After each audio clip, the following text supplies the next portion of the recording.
Okay, so I've had this low tire pressure light on and off. It's been cold in Florida here, but I think the batteries are going bad in the TPMS. They're from 2016, so 9 years now almost.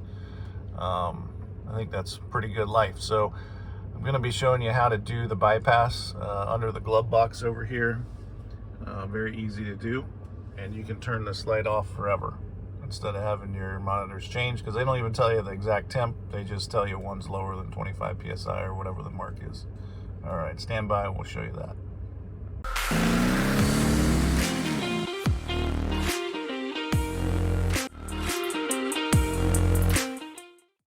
All right, I'm going to show you what plug it is that you're going to remove, and then show you how to tap it to get rid of the TPMS sensor light.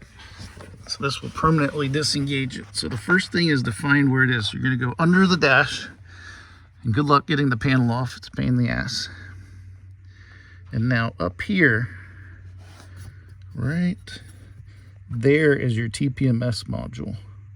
And you're going to unplug the plug coming out of it. And on the end, all right, so I got to admit when I make mistakes, I took down the video I put up. Hopefully none of you actually did it, because I cut the wrong wire. So I want to be very specific. So if you're colorblind, you really need to be careful. So I cut the green one that was directly below the yellow, and that's not correct. I think that's just a ground. So the one you're supposed to cut is the one directly next to the yellow. Now, to me, that looked white, but when looking online on some forums, they said that's light green. And when I do put it up against the white one, it does look a little shade darker. But again, I'm colorblind on certain shades. So anyway, that's the one you cut.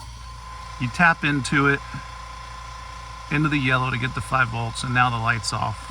Everything's good to go. This is me repairing the line that I cut. So when you do cut, give yourself an inch or so. So if you do screw up like I did, you can fix it. And that's it. Happens. And no check engine light. I'm sorry, not check engine light. No TPMS sensor. Don't have to deal with that ever again. It's a nice quick hack if you guys are tired of seeing that.